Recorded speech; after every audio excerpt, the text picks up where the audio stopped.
Assalamu alaikum. This is News and Current Affairs channel of Radio Pakistan. I'm your host Javed Siddiq with weekly program Diplomatic Session. Listeners and viewers, in this program we discuss bilateral relations, cooperation and other important developments of mutual interest with the diplomats of Pakistan's friendly countries. Today in this show, we have with us the Ambassador of Germany to Pakistan, His Excellency Mr. Bernhard Schlagheck. Uh, Ambassador, I welcome you to this show. Thank you very much for having me.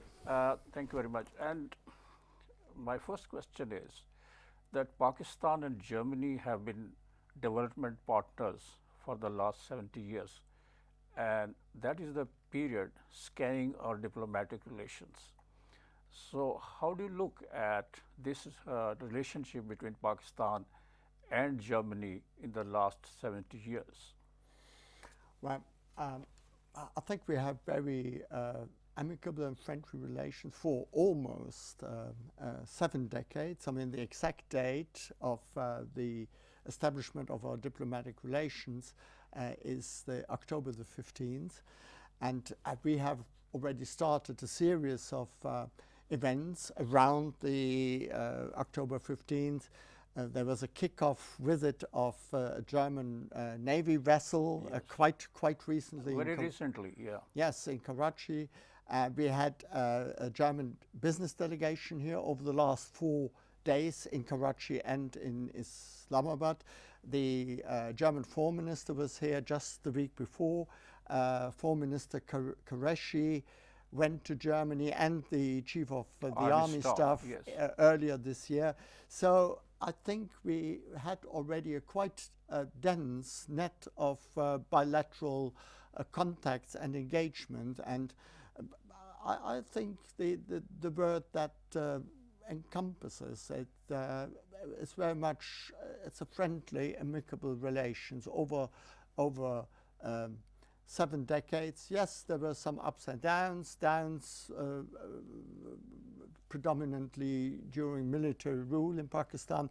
But all in all, I think we can look quite satisfactorily at these 7 decades, and I think it's a very good basis for more to come. Ambassador, what is the high achievement between our two countries in regard to the bilateral relations in the last 70 years? Do you think what is the highest point that we have touched? Well, I would be hesitant to say, well, there was this or that highest point. I'm quite impressed by the, I would say, by the across the board character of our bilateral relation. I mean, we have a very intensive exchange in the political field, as I mentioned. I mean, number of high-ranking visits. The Prime Minister spoke to the Chancellor on the phone quite recently. Yes. We have institutionalized dialogue formats between the state secretaries, the foreign secretary, and our state secretary on foreign policy. We have a number of consultations in a variety of fields on development. For instance, our government consultation on development policy will take place in a month's time. And we have, I would say, a quite advanced trade relation. I mean, volume roughly $3 billion. Yes. Before the pandemic struck, it came a bit down, but I think we are on our way to reach very soon the $3 billion threshold once again. Again, I said there is a business delegation here. We have a, I would say, quite developed people-to-people exchange, cultural exchange, development work. So it's across the board, and I think it's quite intensive. The businessman delegation which was here in Islamabad, what is the outcome? I mean, are the German investors and businessmen ready to invest in Pakistan, because Pakistan needs foreign investment to, enhance the growth rate of Pakistan?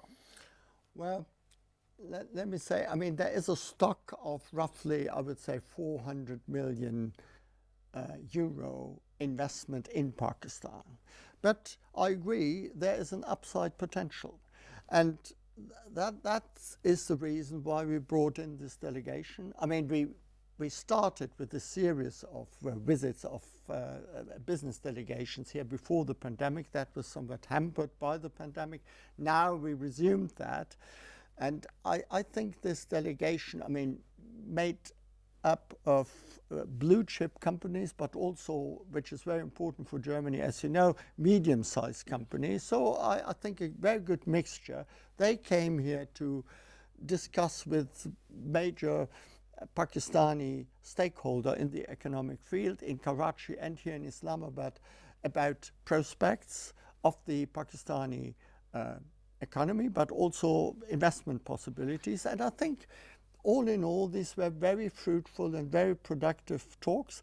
The delegation, I would say across the delegation, the people were quite impressed by the presentation made by the Pakistani collocutors. And frankly, there is I think a quite promising business outlook currently. Yes, there are risks, there are still impediments, and that also was very openly discussed. So I think, of course, they have to draw their own conclusion from the visit, and we all know investment decisions, this is a very complex and complicated process, but I think it was a good start. But Ambassador, which areas they have identified, I mean the German investors and businessmen, to invest in Pakistan, energy or communication, agriculture, which areas?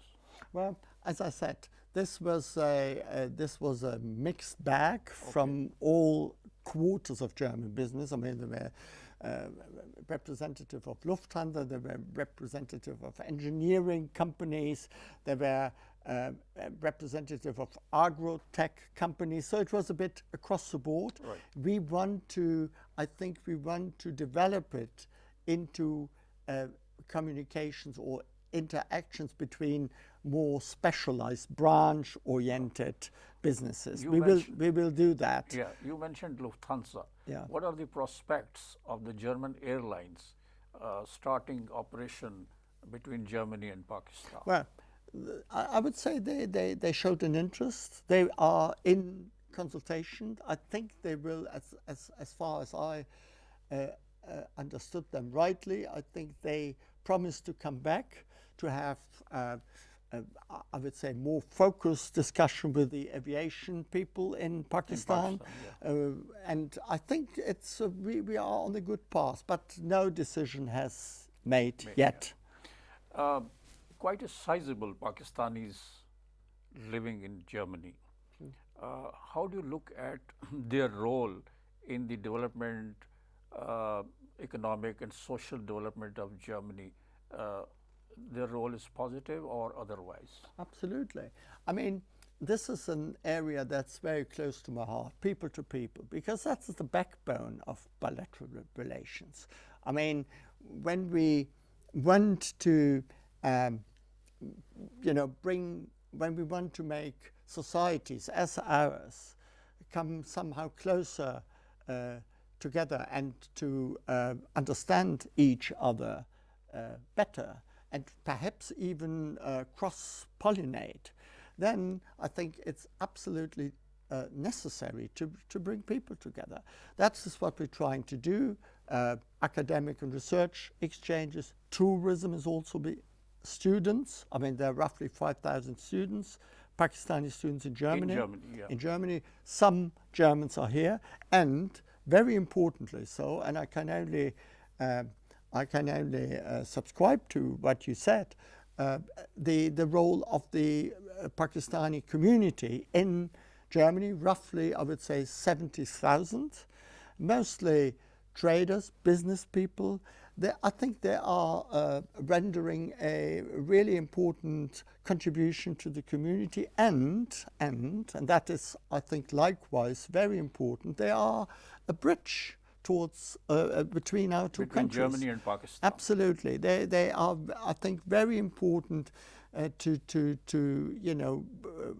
build that bridge. And frankly, I can only hope that we can harness this potential even more in future. So, Ambassador, what is in your mind to basically enhance and increase the number of Pakistani students going to Germany and having education in the higher institutions of learning of Germany? Are you offering some scholarships or something? Yes, we are offering some scholarships. There are scholarships offered. There's also, I think, one big attraction. Studying in Germany is mostly tuition free.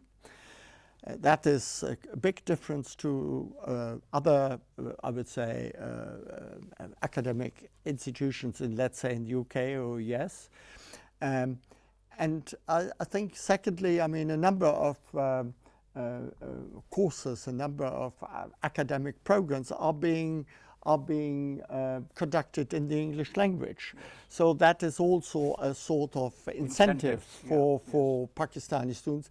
I'm very much in favor of as many Pakistani students as possible coming to Germany. Of course, we have the usual consular and visa impediments, and there is a sort. That's because of COVID, or? Well, it has to do with COVID. It has, of course, to do with the SOPs, the COVID SOPs, but also because of capacities in our embassy, I have to say. So it takes some time with the embassy, and sometimes we cannot simply cope with the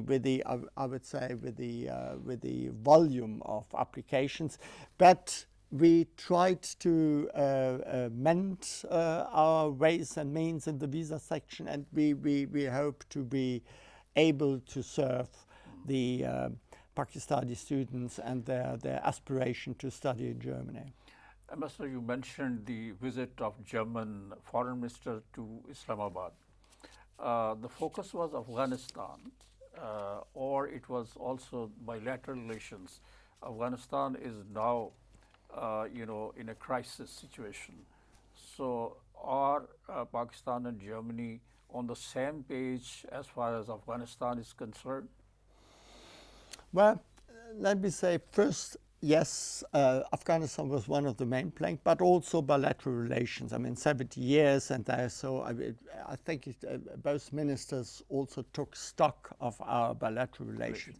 But yes, Afghanistan was one of the major issues of discussions the Foreign Minister had, not only with Foreign Minister Qureshi, but also with Prime Minister Khan and with the Chief of Army Staff. Well, I would say the situation in Afghanistan is very much in flux. I do not pretend to know, how developments will unfold in the nearer or wider future.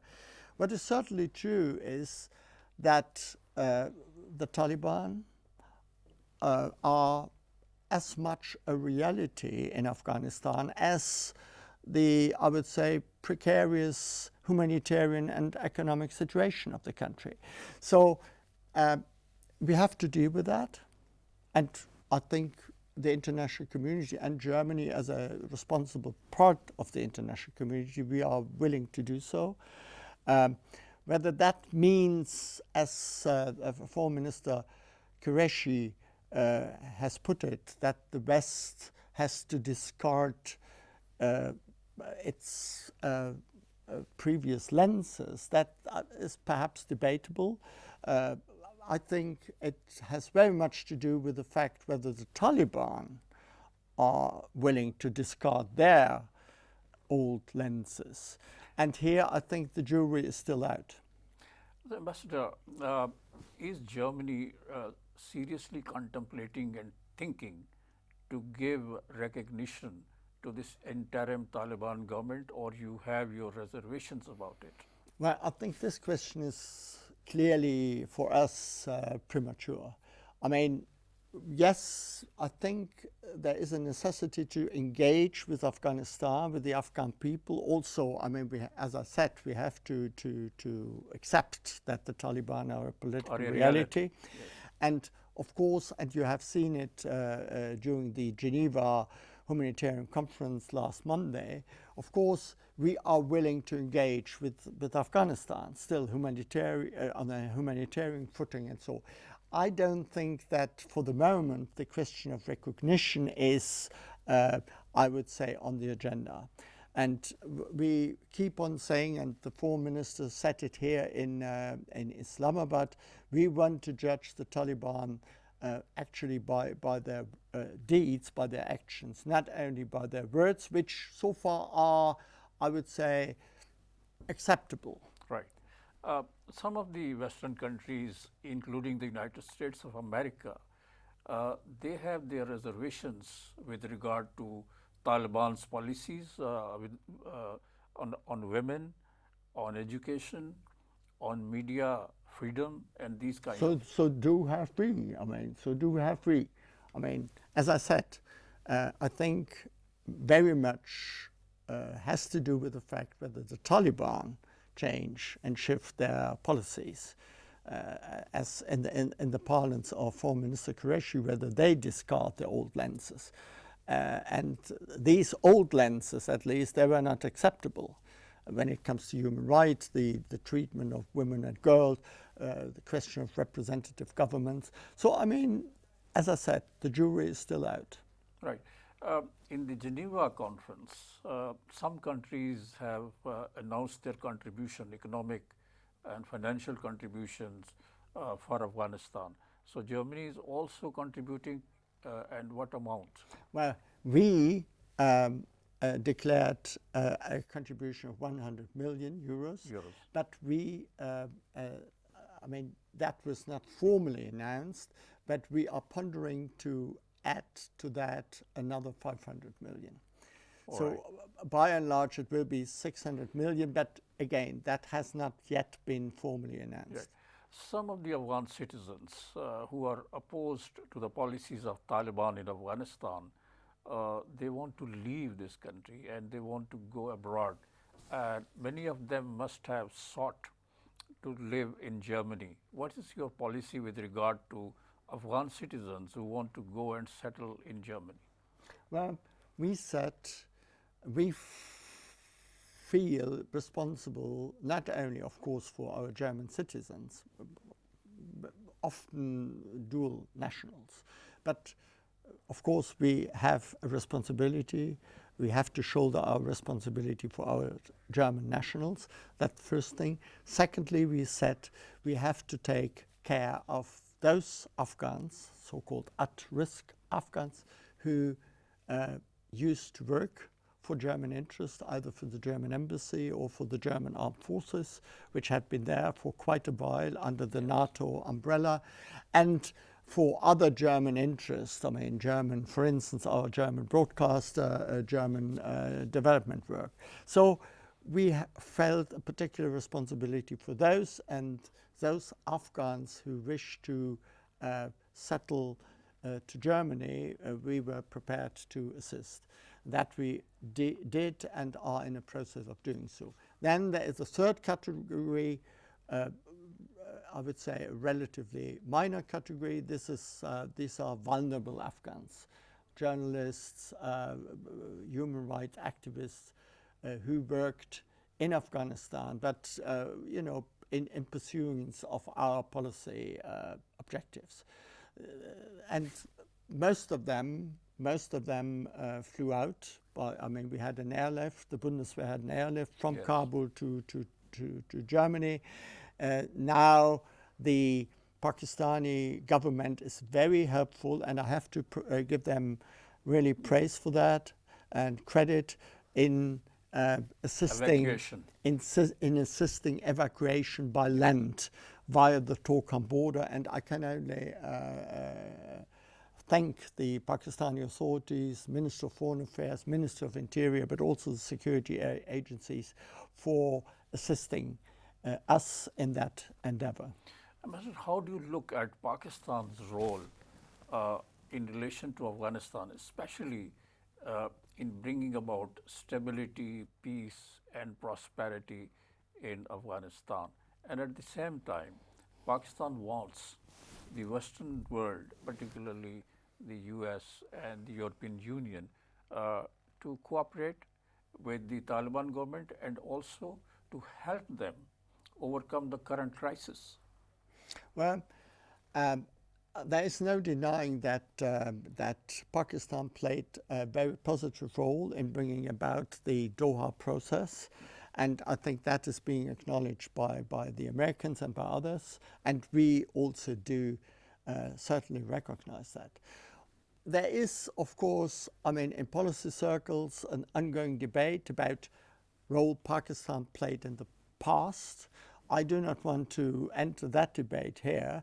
So I very much hope, and I'm quite confident, that Pakistan will play a very constructive role in the future. I know the government, the Pakistani government, also the armed forces were quite engaged in trying to convince the Taliban to bring about an inclusive government. I mean, I'm not here to discuss whether that was successful or not, but that was certainly helpful, and that was, I would say, along the same line we are pursuing. So I think Pakistan has an important role to play, and I think Pakistan is aware of their potential important and significant role in the whole of the region. So do you think that all the neighboring countries of Afghanistan are playing a constructive role to bring peace and stability in Afghanistan, or there are some spoilers who do not want peace in Afghanistan?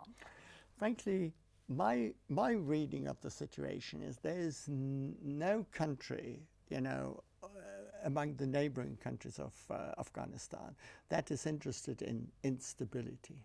I mean, instability in Afghanistan, we have seen that over the last decades, is a recipe for, disaster. I would say, political disaster.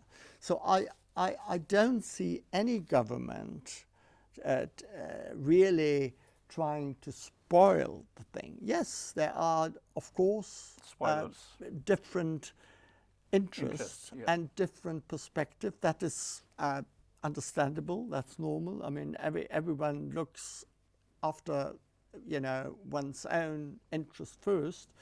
But I think there is a general understanding that peace and stability is in the vital interest of the region as a whole. I mean, not only because of the economic implications and impact, but also because we simply have to root out this horrible terrorism. And that can only be done if Afghanistan, after all these horrendous years of instability and upheaval, again will be a place where stability and peace reign.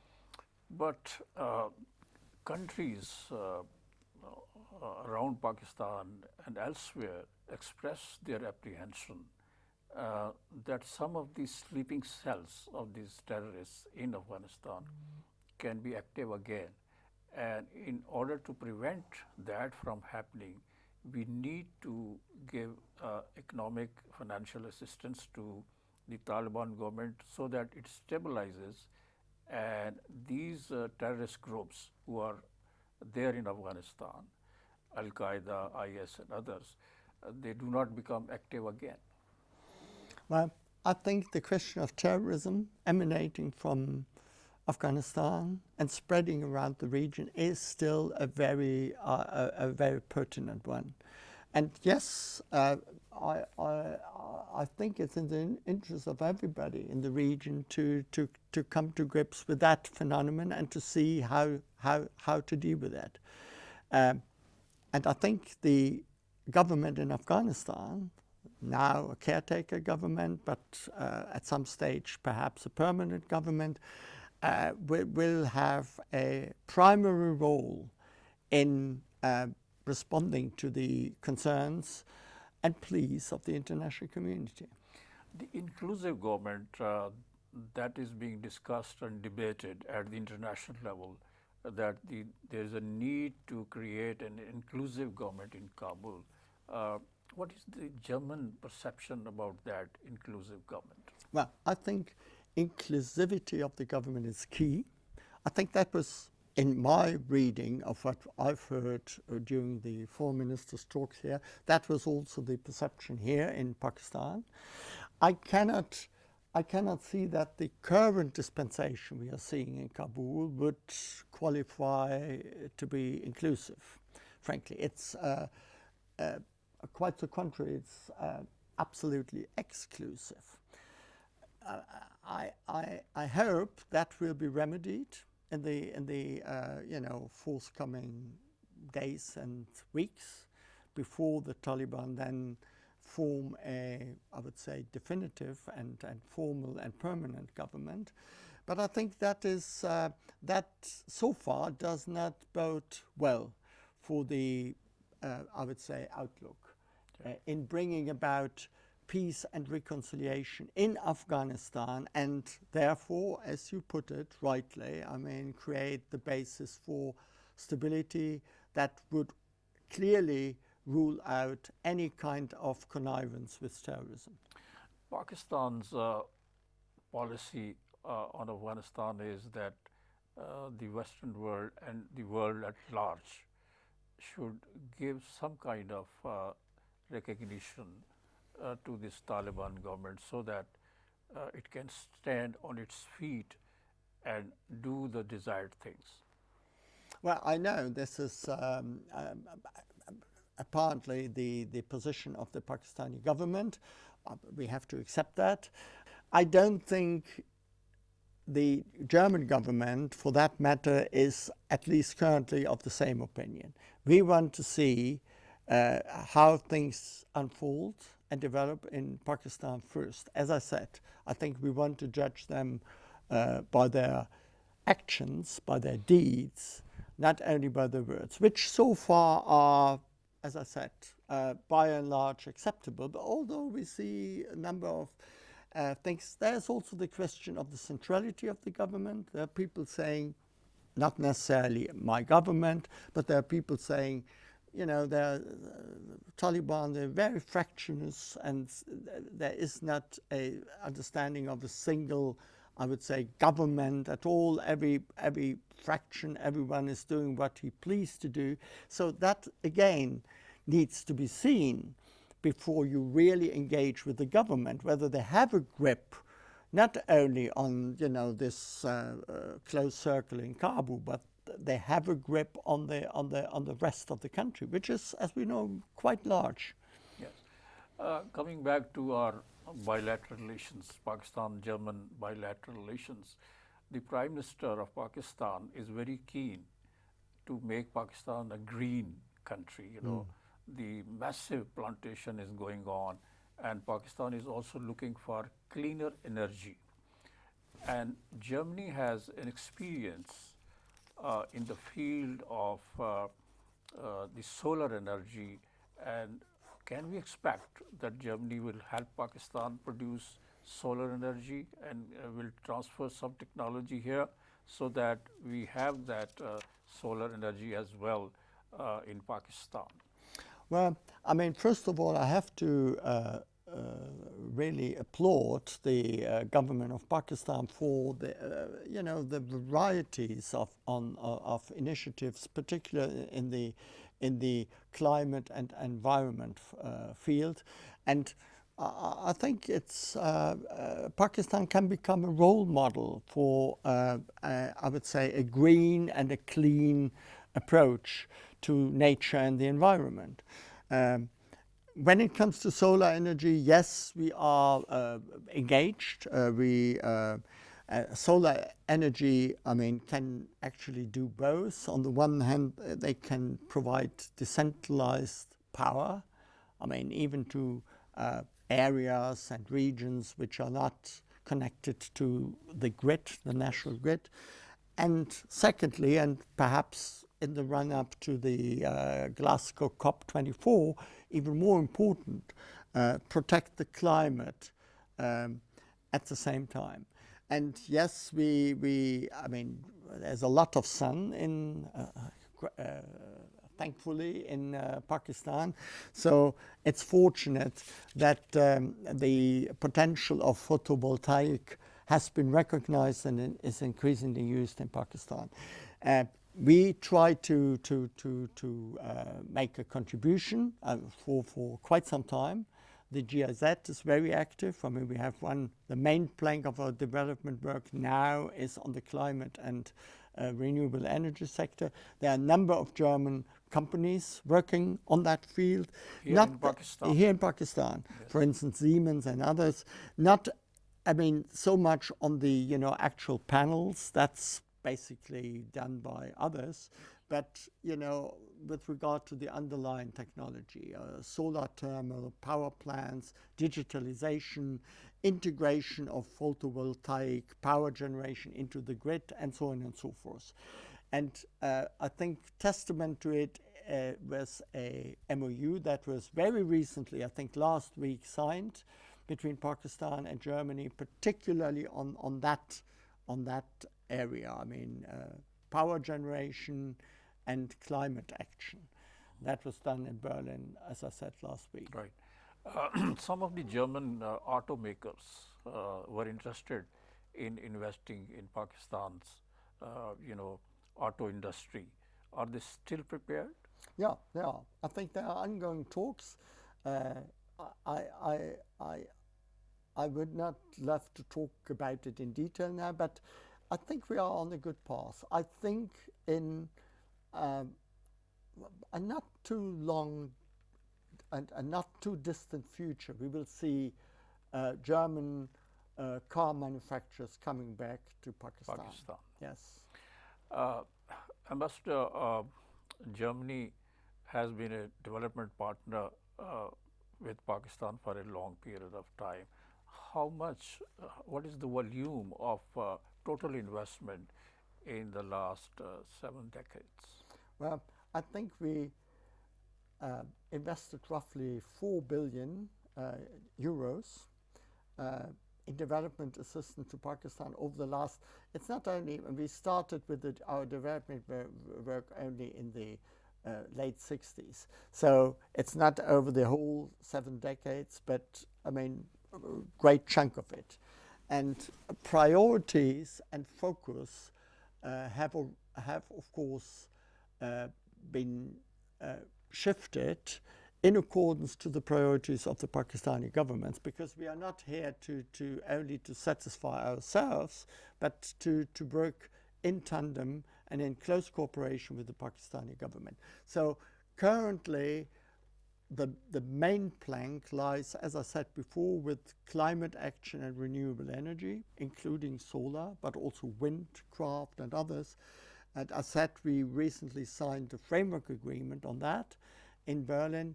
And apart from that, it's particularly good governance, including a huge engagement in trying to integrate the ex-Fatah areas districts into KP. Yeah. That is another main plank. And then we have TVET. I mean, that is, I would say, a German flagship project here. I mean, assisting Pakistani authorities in bringing about a decent technical and vocational training system, which is very important given the situation of young people in the job market. And then last but not least, the health sector. I mean, we did a lot of COVID vaccine assistance. I mean, we are the second biggest donor in this international COVAX alliance. Polio eradication, portable health stations, health insurance schemes in KP and in Punjab. So we are active in a variety of fields, but again, priority climate and energy action. On the COVID assistance, are you assisting Pakistan through COVAX or directly, No, exclusively via COVAX. Via COVAX. Another area of interest between Pakistan and Germany is communication sector and media particularly. There used to be a cooperation between our state media and Deutsche Welle. Is it still going on? No, it's still going on. It's still going on. Deutsche Welle is here, is active. There is a number of media cooperation. Still, I mean, there are ongoing debates, I mean, among the, I would say, media stakeholder in Pakistan about the, situation of the press, media freedom, and so on and so forth. That sometimes, I would say, affects also the relationship between foreign broadcasters and the, Pakistani media landscape at large. So we will see. We sometimes express also our questions and concerns to Pakistani stakeholders, and we would hope that the great, I would say, diversity of the Pakistani press landscape can continue to be there, despite some challenges we are seeing and the Pakistani journalists are facing. Yeah, but are there any prospects of sending our journalists and broadcasters to Germany for further? Yes, we have some of these programs. Deutsche Welle has. Yes, we have done so in the past, and we will certainly do so in the future. Ambassador, thank you very much for being with us for this show. Great pleasure to be here. Listeners and viewers, this is all about today's show. In diplomatic session next week, we will have with us a new personality. The producer of today's program was Saeed, Ahmad, and executive producer Abdul Rauf Khan. This show is also available on Radio Pakistan's official website, social media platforms, and Radio Pakistan's podcast and podcast.radio.gov.pk. And this is your host, Javed Siddiq, signing off from today's diplomatic session from News and Current Affairs channel of Radio Pakistan, Islamabad. Thank you very much. Thank you. Thank you so much. Thank you.